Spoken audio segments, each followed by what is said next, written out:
You are watching The Dark Knight. Not many weeks ago, on a street corner in the village of Pascoag, Rhode Island, a tall, heavily built, and wholesome-looking pedestrian, furnished much speculation by a singular lapse of behavior. He had, it appears, been descending the hill by the road from Cheapside, and encountering the compact section, had turned to his left into the main thoroughfare where several modest business blocks convey a touch of the urban. At this point, without visible provocation, he committed his astonishing lapse, staring queerly for a second at the tallest of the buildings before him, and then, with a series of terrified, hysterical shrieks, breaking into a frantic run which ended in a stumble and fall at the next crossing.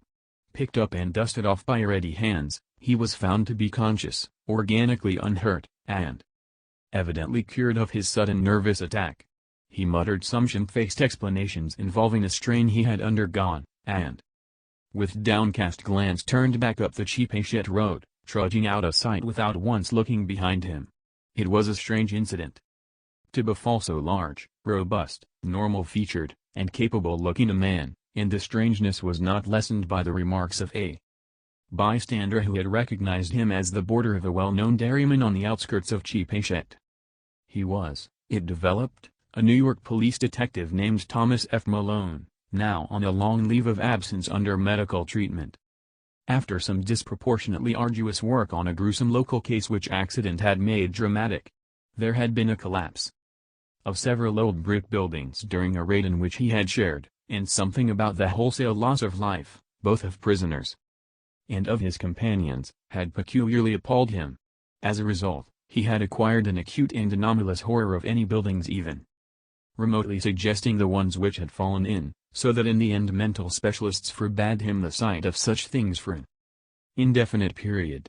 A police surgeon with relatives in Cheapside had put forward that quaint hamlet of wooden colonial houses as an ideal spot for the psychological convalescents, and thither the sufferer had gone, promising never to venture among the brick-lined streets of larger villages till duly advised by the wound-socket specialist with whom he was put in touch. This walk to Pascoag for magazines had been a mistake, and the patient had paid in fright, bruises, and humiliation for his disobedience.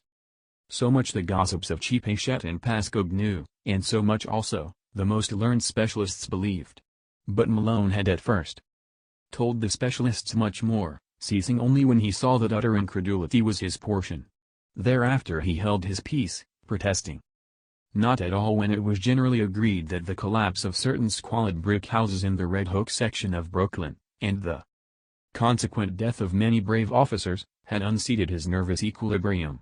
He had worked too hard, all said, in trying to clean up those nests of disorder and violence. Certain features were shocking enough, in all conscience, and the unexpected tragedy was the last straw. This was a simple explanation which everyone could understand, and because Malone was not a simple person he perceived that he had better let it suffice to hint to unimaginative people of a horror beyond all human conception, a horror of houses and blocks and cities leprous and cancerous with evil dragged from elder worlds would be merely to invite a padded cell instead of a restful rustication. And Malone was a man of sense despite his mysticism.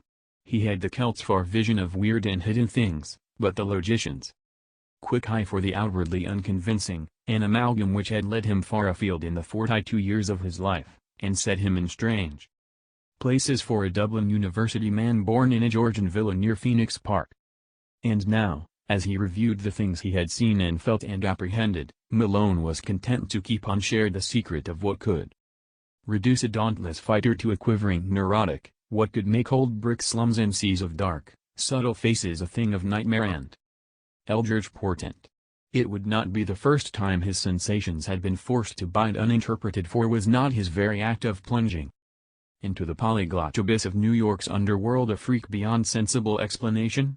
What could he tell the prosaic of the antique witcheries and grotesque marvels discernible to sensitive eyes amidst the poison cauldron where all the varied dregs of unwholesome ages mix their venom and perpetuate their obscene terrors? He had seen the hellish green flame of secret wonder in this blatant, evasive welter of outward greed and inward blasphemy, and had smiled gently when all the New Yorkers he knew scoffed at his experiment in police work. They had been very witty and cynical, deriding his fantastic pursuit of unknowable mysteries and assuring him that in these days New York held nothing but cheapness and vulgarity. One of them had wagered him a heavy sum that he could not, despite many poignant things to his credit in the Dublin Review, even write a truly interesting story of New York low-life. And now, looking back, he perceived that cosmic irony had justified the prophet's words while secretly confuting their flippant meaning. The horror, as glimpsed at last, could not make a story for like the book cited by Poe's German authority, last-sich nicht lesson it does not permit itself to be read. To Malone the sense of latent mystery in existence was always present. In youth he had felt the hidden beauty and ecstasy of things, and had been a poet, but poverty and sorrow and exile had turned his gaze in darker directions, and he had thrilled at the imputations of evil in the world around. Daily life had for him come to be a phantasmagoria of macabre shadow studies, now glittering and leering with concealed rottenness as in Beardsley's best manner, now hinting terrors behind the commonest shapes and objects as in the subtler and less obvious work of Gustave Doré. He would often regard it as merciful that most persons of high intelligence jeer at the inmost mysteries, for, he argued, if superior minds were ever placed in fullest contact with the secrets preserved by ancient and lowly cults, the resultant abnormalities would soon not only wreck the world, but threaten the very integrity of the universe. All this reflection was no doubt morbid, but keen logic and a deep sense of humor ably offset it. Malone was satisfied to let his notions remain as half-spined and forbidden visions to be lightly played with, and hysteria came only when duty flung him into a hell of revelation too sudden and insidious to escape. He had for some time been detailed to the Butler Street station in Brooklyn when the Red Hook matter came to his notice. Red Hook is a maze of hybrid squalor near the ancient waterfront opposite Governor's Island, with dirty highways climbing the hill from the wharves to that higher ground where the decayed lengths of Clinton and Court Streets lead off toward the Borough Hall. Its houses are mostly of brick, dating from the first quarter to the middle of the 19th century, and some of the obscure alleys and byways have that alluring antique flavor which conventional reading leads us to call Dickensian. The population is a hopeless tangle and enigma, Syrian, Spanish, Italian, and Negro elements impinging upon one another, and fragments of Scandinavian and American belts lying not far distant. It is a babel of sound and filth, and sends out strange cries to answer the lapping of oily waves at its grimy piers and the monstrous organ litanies of the harbor whistles. Here long ago a brighter picture dwelt, with clear-eyed mariners on the lower streets and homes of taste and substance where the larger houses line the hill. One can trace the relics of this former happiness in the trim shapes of the buildings, the occasional graceful churches, and the evidences of original art and background and bits of detail here and there, a worn flight of steps, a battered doorway, a wormy pair of decorative columns of pilasters, or a fragment of once green space with bent and rusted iron railing. The houses are generally in solid blocks, and now and then a many-windowed cupola arises to tell of days when the households of captains and ship owners watched the sea. From this tangle of material and spiritual putrescence the blasphemies of 100 dialects assail the sky. Hordes of prowlers reel, shouting and singing along the lanes and thoroughfares. Occasional furtive hands suddenly extinguish lights and pull down curtains, and swarthy, sin-pitted faces disappear from windows when visitors pick their way through. Policemen despair of order or reform, and seek rather to erect barriers protecting the outside world from the contagion. The clang of the patrol is answered by a kind of spectral silence. And such prisoners as are taken are never communicative. Visible offenses are as varied as the local dialects, and run the gamut from the smuggling of rum and prohibited aliens through diverse stages of lawlessness and obscure vice to murder and mutilation in their most abhorrent guises. That these visible affairs are not more frequent is not to the neighborhood's credit, unless the power of concealment be in art demanding credit. More people enter Red Hook than leave it, or at least, than leave it by the landward side, and those who are not loquacious are the likeliest to leave. Malone found in this state of things a faint stench of secrets more terrible than any of the sins denounced by citizens and bemoaned by priests and philanthropists. He was conscious, as one who united imagination with scientific knowledge, that modern people under lawless conditions tend uncannily to repeat the darkest instinctive patterns of primitive half-ape savagery in their daily life and ritual observances, and he had often viewed with an anthropologist's shudder the chanting, cursing processions of blear-eyed and pockmarked young men which wound their way along in the dark small hours of morning. One saw groups of these youths incessantly, sometimes in leering vigils on street corners, sometimes in doorways playing eerily on cheap instruments of music, sometimes in stupefied dozes or indecent dialogues around cafeteria tables near Borough Hall, and sometimes in whispering converse around dingy taxicabs drawn up at the high stoops of crumbling and closely shuttered old houses. They chilled and fascinated him more than he dared confess to his associates on the force, for he seemed to see in them some monstrous thread of secret continuity, some fiendish, cryptical and ancient pattern, utterly beyond and below the sordid mass of facts and habits and haunts listed with such conscientious technical care by the police. They must be, he felt inwardly, the heirs of some shocking and primordial tradition, the sharers of debased and broken scraps from cults and ceremonies older than mankind. Their coherence and definiteness suggested it, and it showed in the singular suspicion of order which lurked beneath their squalid disorder. He had not read in vain such treatises as Miss Murray's Witch Cult in Western Europe, and knew that up to recent years there had certainly survived among peasants and furtive folk a frightful and clandestine system of assemblies and orgies descended from dark religions antedating the Aryan world, and appearing in popular legends as black masses and witches' sabbaths. That these hellish vestiges of old Turanian Asiatic magic and fertility cults were even now wholly dead he could not for a moment suppose, and he frequently wondered how much older and how much blacker than the very worst of them uttered tales some of them might really be. It was the case of Robert Sidham which took Malone to the heart of things and Red Hook. Sidham was a lettered recluse of ancient Dutch family, possessed originally of barely independent means, and inhabiting the spacious but ill-preserved mansion which his grandfather had built in Flatbush when that village was little more than a pleasant group of colonial cottages surrounding the steepled and ivy-clad Reformed church with its iron-railed yard of Netherlandish gravestones. In his lonely house, set back from Martin Street, amidst a yard of venerable trees, Sidham had read and brooded for some 6 decades except for a period a generation before, when he had sailed for the Old World and remained there out of sight for 8 years. He could afford no servants, and would admit but few visitors to his absolute solitude, eschewing close friendships and receiving his rare acquaintances in one of the 3 ground-floor rooms which he kept in order, a vast, high-ceiled library, whose walls were solidly packed with tattered books of ponderous, archaic, and vaguely repellent aspect. The growth of the town and its final absorption in the Brooklyn district had meant nothing to Sidham, and he had come to mean less and less to the town. Elderly people still pointed him out on the streets, but to most of the recent population he was merely a queer, corpulent old fellow whose unkempt white hair, stubbly beard, shiny black clothes and gold-headed cane earned him an amused glance and nothing more. Malone did not know him by sight till duty called him to the case, but had heard of him indirectly as a really profound authority on medieval superstition, and had once idly meant to look up an out-of-print pamphlet of his on the Kabbalah and the Faustus legend, which a friend had quoted from memory. Sidham became a case when his distant and only relatives sought court pronouncements on his sanity. Their action seemed sudden to the outside world, but was really undertaken only after prolonged observation and sorrowful debate.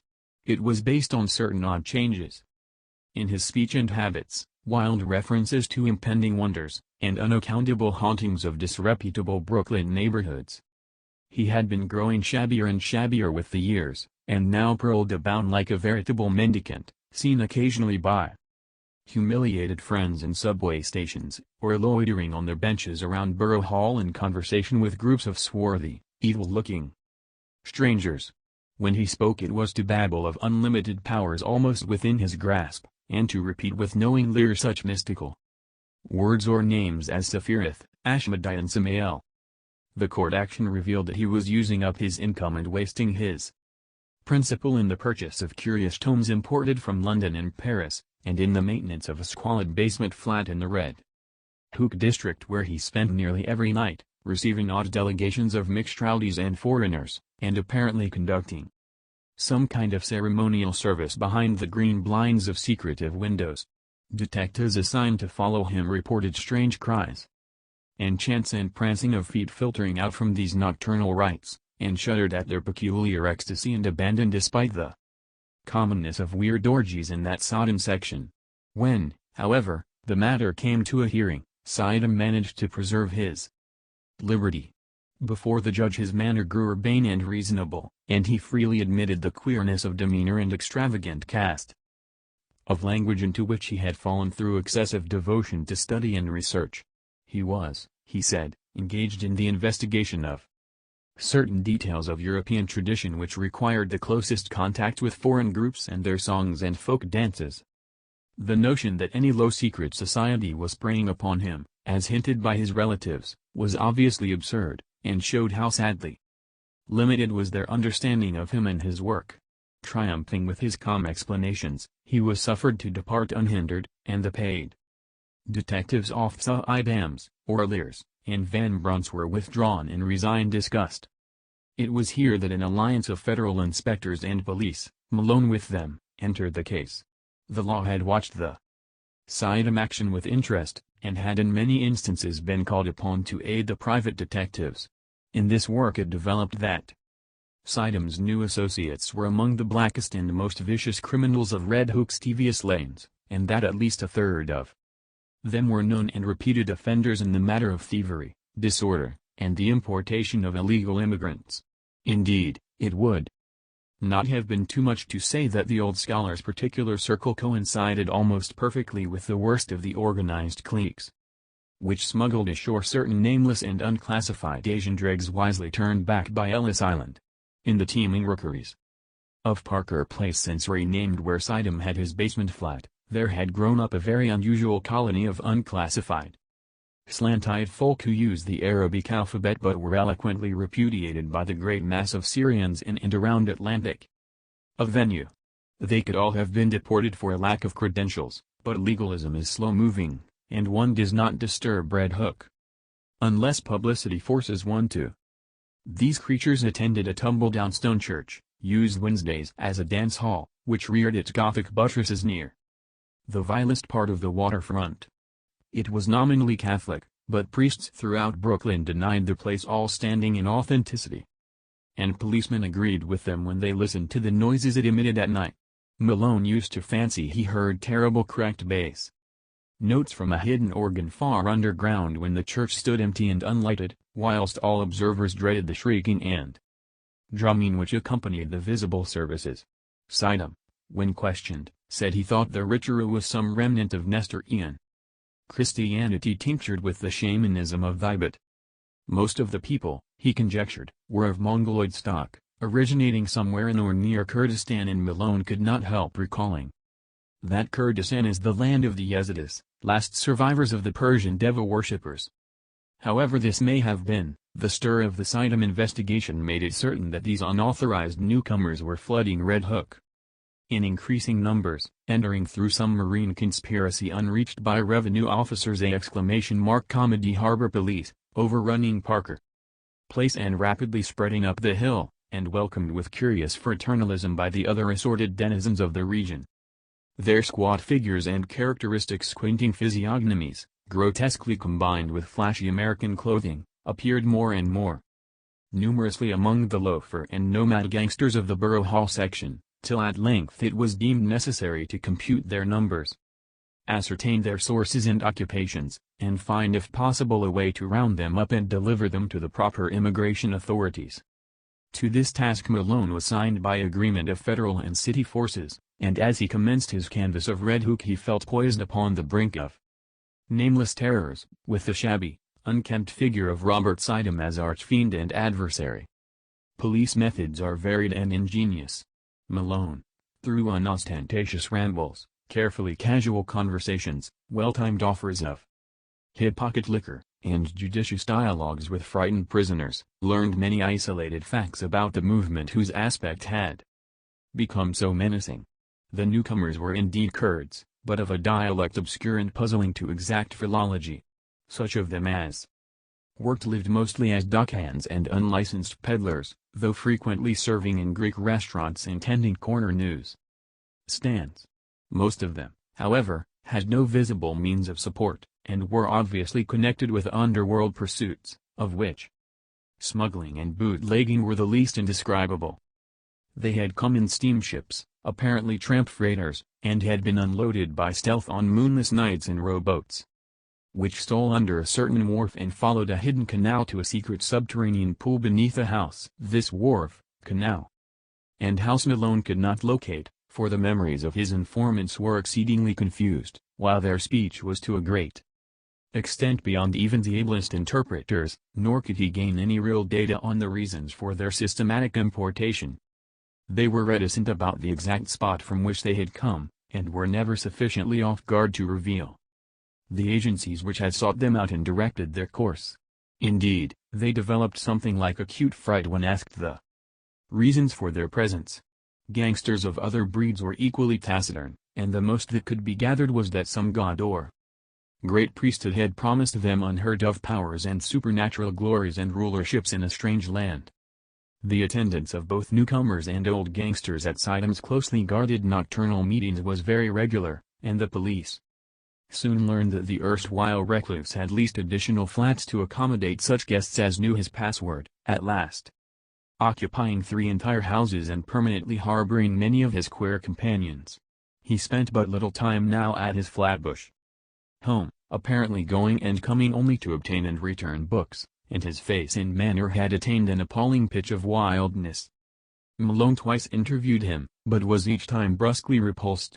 He knew nothing, he said, of any mysterious plots or movements, and had no idea how the Kurds could have entered or what they wanted. His business was to study undisturbed the folklore of all the immigrants of the district, a business with which policemen had no legitimate concern. Malone mentioned his admiration for Siddham's old brochure on the Kabbalah and other myths, but the old man's softening was only momentary. He sensed an intrusion, and rebuffed his visitor in no uncertain way, till Malone withdrew disgusted, and turned to other channels of information. What Malone would have unearthed could he have worked continuously on the case, we shall never know. As it was, a stupid conflict between city and federal authorities suspended the investigations for several months, during which the detective was busy with other assignments. But at no time did he lose interest, or fail to stand amazed at what began to happen to Robert Siddham. Just at the time when a wave of kidnappings and disappearances spread its excitement over New York, the unkempt scholar embarked upon a metamorphosis as startling as it was absurd. One day he was seen near Borough Hall with clean-shaven face, well-trimmed hair, and tastefully immaculate attire, and on every day thereafter some obscure improvement was noticed in him. He maintained his new fastidiousness without interruption, added to it an unwonted sparkle of eye and crispness of speech, and began little by little to shade the corpulence which had so long deformed him. Now frequently taken for less than his age, he acquired an elasticity of step and buoyancy of demeanor to match the new tradition, and showed a curious darkening of the hair which somehow did not suggest dye. As the months passed, he commenced to dress less and less conservatively, and finally astonished his new friends by renovating and redecorating his Flatbush mansion, which he threw open in a series of receptions, summoning all the acquaintances he could remember, and extending a special welcome to the fully forgiven relatives who had so lately sought his restraint. Some attended through curiosity, others through duty, but all were suddenly charmed by the dawning grace and urbanity of the former hermit. He had, he asserted, accomplished most of his allotted work, and having just inherited some property from a half-forgotten European friend, was about to spend his remaining years in a brighter second youth which ease, care, and diet had made possible to him. Less and less was he seen at Red Hook, and more did he move in the society to which he was born. Policemen noted a tendency of the gangsters to congregate at the old stone church and dance hall instead of at the basement flat in Parker Place, though the latter and its recent annexes still overflowed with noxious life. Then two incidents occurred wide enough apart, but both of intense interest in the case as Malone envisaged it. One was a quiet announcement in the Eagle of Robert Sidom's engagement to Miss Cornelia Garrettson of Bayside, a young woman of excellent position, and distantly related to the elderly bridegroom-elect, whilst the other was a raid on the dance hall church by city police, after a report that the face of a kidnapped child had been seen for a second at one of the basement windows. Malone had participated in this raid, and studied the place with much care when inside. Nothing was found. In fact, the building was entirely deserted when visited, but the sensitive Celt was vaguely disturbed by many things about the interior. There were crudely painted panels he did not like, panels which depicted sacred faces with peculiarly worldly and sardonic expressions, and which occasionally took liberties that even a layman's sense of decorum could scarcely countenance. Then, too, he did not relish the Greek inscription on the wall above the pulpit, an ancient incantation which he had once stumbled upon in Dublin college days, and which read, literally translated, "O fiend and companion o night, thou foe rejoiced in the bane o idigs and spill blood, who wanderest in I midst o shades among the tombs, who longest our blood and brinnest lair to morals, corgo, mormo, thousand jaced moon, look over abwy on our sacrifices." When he read this he shuddered, and thought vaguely of the cracked bass organ notes he fancied he had heard beneath the church on certain nights. He shuddered again at the rust around the rim of a metal basin which stood on the altar, and paused nervously when his nostrils seemed to detect a curious and ghastly stench from somewhere in the neighborhood. That organ memory haunted him, and he explored the basement with particular assiduity before he left. The place was very hateful to him, yet after all, were the blasphemous panels and inscriptions more than mere crudities perpetrated by the ignorant? By the time of Sidom's wedding the kidnapping epidemic had become a popular newspaper scandal. Most of the victims were young children of the lowest classes, but the increasing number of disappearances had worked up a sentiment of the strongest fury. Journals clamored for action from the police, and once more the Butler Street station sent its men over Red Hook for clues, discoveries, and criminals. Malone was glad to be on the trail again, and took pride in a raid on one of Sidom's Parker Place houses. There, indeed, no stolen child was found, despite the tales of screams and the red sash picked up in the areaway, but the paintings and rough inscriptions on the peeling walls of most of the rooms, and the primitive chemical laboratory in the attic, all helped to convince the detective that he was on the track of something tremendous. The paintings were appalling, hideous monsters of every shape and size, and parodies on human outlines which cannot be described. The writing was in red, and varied from Arabic to Greek, Roman, and Hebrew letters. Malone could not read much of it, but what he did decipher was portentous and Kabbalistic enough. One frequently repeated motto was in a sort of Hebraised Hellenistic Greek, and suggested the most terrible demon evocations of the Alexandrian decadence. Heloi, Sother, Amanvil, Sabaoth, Ugla, Tetragrammaton, Agiros, Athios, Ishtros, Athanatos, Ahova, Va, Adonai, Sadeh, Hamavjan, Meses, Ashirihai. Circles and pentagrams loomed on every hand, and told indubitably of the strange beliefs and aspirations of those who dwelt so squalidly here. In the cellar, however, the strangest thing was found: a pile of genuine gold ingots covered carelessly with a piece of burlap, and bearing upon their shining surfaces the same weird hieroglyphics which also adorned the walls. During the raid the police encountered only a passive resistance from the squinting Orientals that swarmed from every door. Finding nothing relevant, they had to leave all as it was, but the precinct captain wrote Sidom a note advising him to look closely to the character of his tenants and protégés in view of the growing public clamor. Then came the June wedding and the great sensation. Flatbush was gay for the hour about high noon, and pennanted motors thronged the streets near the old Dutch church where an awning stretched from door to highway. No local event ever surpassed the Sidom Garrettson nuptials in tone and scale, and the party which escorted the bride and groom to the Cunard Pier was, if not exactly the smartest, at least a solid page from the social register. At 5 o'clock the ducks were waved, and the ponderous liner edged away from the long pier, slowly turned its nose seaward, discarded its tug, and headed for the widening water spaces that led to old world wonders. By night the outer harbor was cleared, and late passengers watched the stars twinkling above an unpolluted ocean. Whether the tramp steamer or the scream was first to gain attention, no one can say. Probably they were simultaneous, but it is of no use to calculate. The scream came from the Sidham stateroom, and the sailor who broke down the door could perhaps have told frightful things if he had not forthwith gone completely mad. As it is, he shrieked more loudly than the first victims, and thereafter ran simpering about the vessel till caught and put in irons. The ship's doctor who entered the stateroom and turned on the lights a moment later did not go mad, but told nobody what he saw till afterward, when he corresponded with Malone in cheap Hachette. It was murder-strangulation, but one need not say that the claw mark on Mrs. Sidham's throat could not have come from her husband's or any other human hand, or that upon the white wall there flickered for an instant an hateful red legend which, later copied from memory, seems to have been nothing less than the fearsome chaldee letters of the word Lilith. One need not mention these things because they vanished so quickly. As for Sidham, one could at least bar others from the room until one knew what to think oneself. The doctor has distinctly assured Malone that he did not see it. The open porthole, just before he turned on the lights, was clouded for a second with a certain phosphorescence, and for a moment there seemed to echo in the night outside the suggestion of a faint and hellish tittering, but no real outline met the eye. As proof, the doctor points to his continued sanity. Then the tramp steamer claimed all attention. A boat put off, and a horde of swart, insolent ruffians in officers' dress swarmed aboard the temporarily halted Cunarder.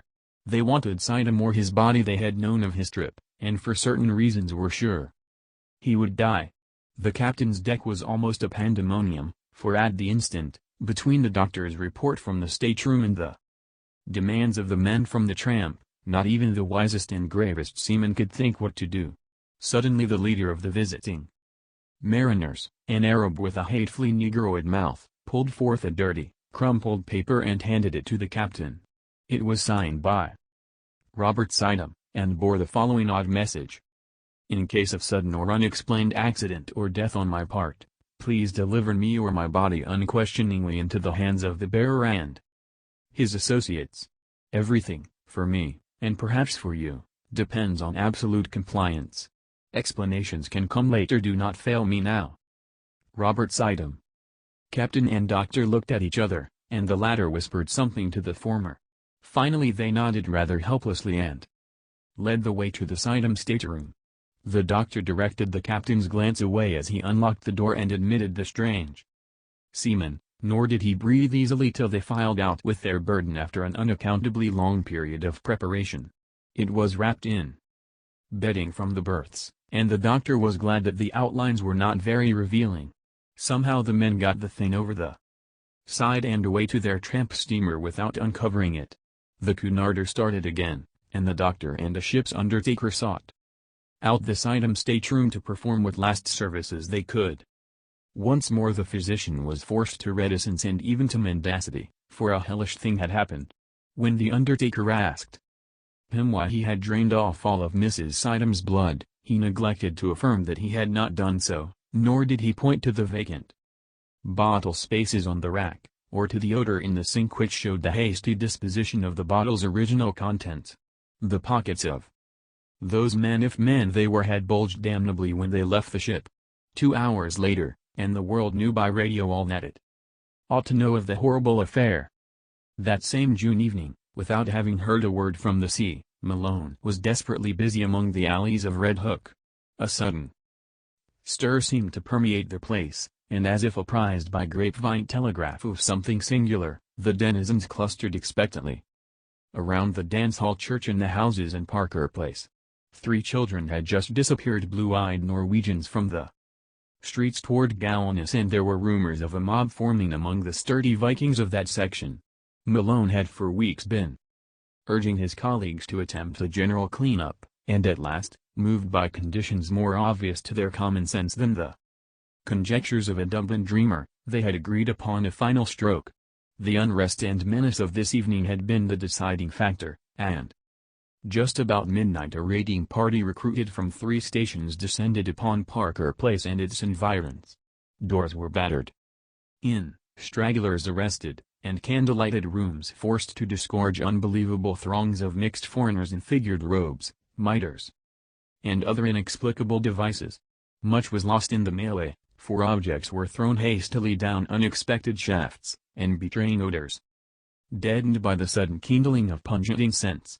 But spattered blood was everywhere, and Malone shuddered whenever he saw a brazier or altar from which the smoke was still rising. He wanted to be in several places at once, and decided on Siddham's basement flat only after a messenger had reported the complete emptiness of the dilapidated dance hall church. The flat, he thought, must hold some clue to a cult of which the occult scholar had so obviously become the center and leader, and it was with real expectancy that he ransacked the musty rooms, noted their vaguely charnel odor, and examined the curious books, instruments, gold ingots, and glass-stoppered bottles scattered carelessly here and there. Once, a lean, black and white cat edged between his feet and tripped him, overturning at the same time a beaker half full of red liquid. The shock was severe, and to this day Malone is not certain of what he saw, but in dreams he still pictures the cat as it scuttled away with certain monstrous alterations and peculiarities. Then came the locked cellar door, and the search for something to break it down. A heavy stool stood near, and its tough seat was more than enough for the antique panels. A crack formed and enlarged, and the whole door gave way, but from the other side, whence poured a howling tumult of ice-cold wind with all the stenches of the bottomless pit, and whence reached a sucking force not of earth or heaven, which, coiling sentiently about the paralyzed detective, dragged him through the aperture and down unmeasured spaces filled with whispers and wails, and gusts of mocking laughter. Of course it was a dream. All the specialists have told him so, and he has nothing to prove the contrary. Indeed, he would rather have it thus, for then the sight of old brick slums and dark foreign faces would not eat so deeply into his soul. But at the time it was all horribly real, and nothing can ever efface the memory of those night-ed crypts, those titan arcades, and those half-formed shapes of hell that strode gigantically in silence, holding half-eaten things whose still surviving portions screamed for mercy or laughed with madness. Odors of incense and corruption joined in sickening concert, and the black air was alive with the cloudy, semi-visible bulk of shapeless elemental things with eyes. Somewhere dark sticky water was lapping at onyx piers, and once the shivery tinkle of raucous little bells pealed out to greet the insane titter of a naked phosphorescent thing which swam into sight, scrambled ashore, and climbed up to squat leeringly on a carved golden pedestal in the background. Avenues of limitless night seemed to radiate in every direction, till one might fancy that here lay the root of a contagion destined to sicken and swallow cities, and engulf nations in the feeder of hybrid pestilence. Here cosmic sin had entered, and festered by unhallowed rites had commenced the grinning march of death that was to rot us all to fungus abnormalities too hideous for the grave's holding. Satan here held his Babylonish court, and in the blood of stainless childhood the leprous limbs of phosphorescent Lilith were laved. Incubi and succubi howled praise to Hecate, and headless moon calves bleated to the Magna Mater. Goats leaped to the sound of thin accursed flutes, and jejibens chased endlessly after misshapen fawns over rocks twisted like swollen toads. Moloch and Ashtaroth were not absent, for in this quintessence of all damnation the bounds of consciousness were let down, and man's fancy lay open to vista south. Every realm of horror and every forbidden dimension that evil had power to mold.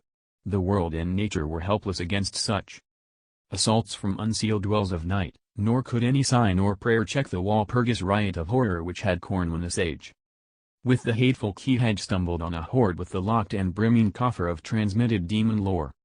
Suddenly a ray of physical light shot through these phantasms, and Malone heard the sound of oars amidst the blasphemies of things that should be dead.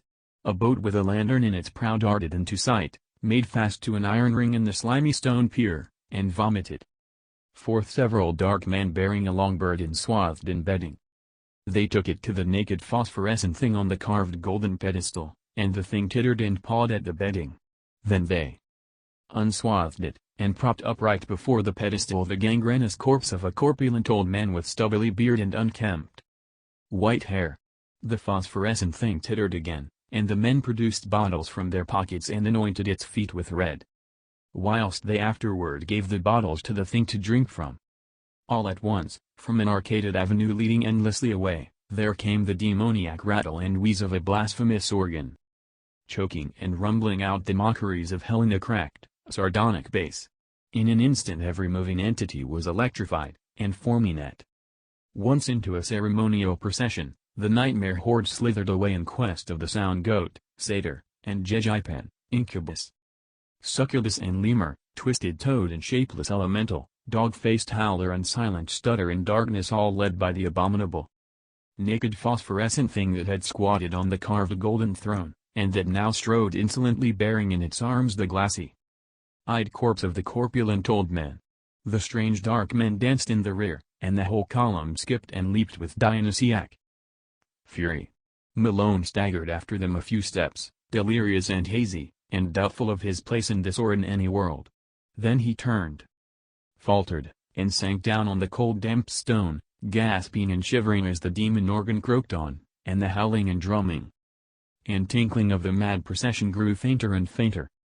Vaguely he was conscious of chanted horrors and shocking croakings afar off. Now and then a wail or whine of ceremonial devotion would float to him through the black arcade, whilst eventually there rose the dreadful Greek incantation whose text he had read above the pulpit of that dance-hall church. Zero friend and companion of night, thou who rejoiced in the baying of dogs, hear a hideous howl burst forth, and spilt blood, hear nameless sounds vied with morbid shriekings, who wanderest in the midst of shades among the tombs, hear a whistling sigh occurred, who longest for blood and bringest terror to mortals, short, sharp cries from myriad throats, corgo, repeated as response, mormo, repeated with ecstasy, thousand-faced moon, sighs and flute notes, look favor Rabbi on our sacrifices. As the chant closed, a general shout went up, and hissing sounds nearly drowned the croaking of the cracked bass organ. Then a gasp, as from many throats, and a babel of barked and bleated words: Lilith, great Lilith, behold the bridegroom. More cries, a clamor of riding, and the sharp, clicking footfalls of a running figure. The footfalls approached, and Malone raised himself to his elbow to look. The luminosity of the crypt, lately diminished, had now slightly increased, and in that devil light there appeared the fleeting form of that which should not flee or feel or breathe, the glassy-eyed, gangrenous corpse of the corpulent old man, now needing no support, but animated by some infernal sorcery of the rite just closed. After it traced the naked, tittering, phosphorescent thing that belonged on the carven pedestal, and still farther behind panted the dark men, and all the dread crew of sentient loathsomeness. The corpse was gaining on its pursuers, and seemed bent on a definite object, straining with every rotting muscle toward the carved golden pedestal, whose romantic importance was evidently so great. Another moment and it had reached its goal, whilst the trailing throng labored on with more frantic speed. But they were too late, for in one final spurt of strength which ripped tendon from tendon and sent its noisome bulk floundering to the floor in a state of jellyfish dissolution, the staring corpse which had been Robert Sidham achieved its object and its triumph.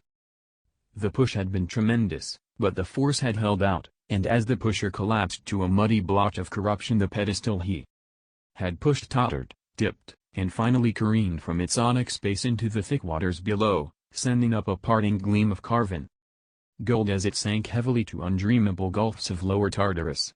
In that instant, too, the whole scene of horror faded to nothingness before Malone's eyes, and he fainted amidst a thunderous crash which seemed to blot out all the evil universe. Malone's dream, experienced in full before he knew of Sidham's death and transfer at sea, was curiously supplemented by some odd realities of the case, though that is no reason why anyone should believe it.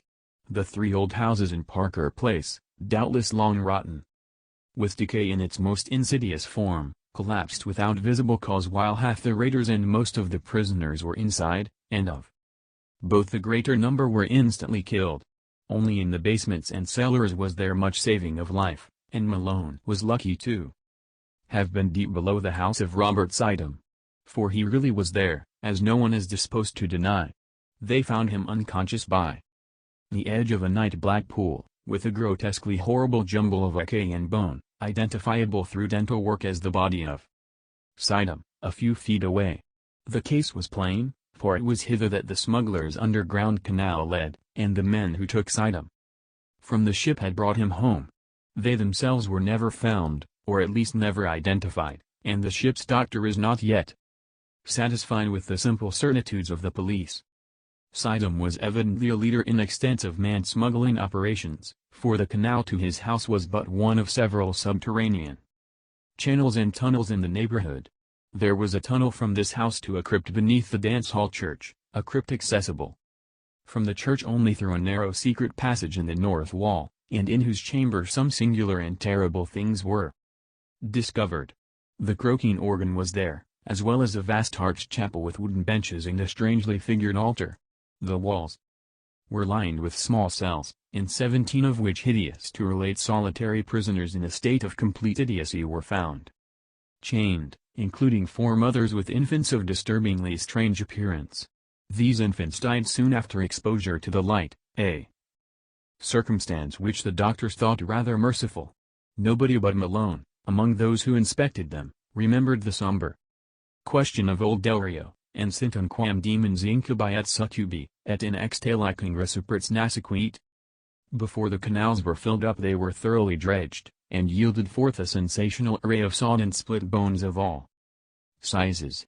The kidnapping epidemic, very clearly, had been traced home, though only 2 of the surviving prisoners could by any legal thread be connected with it.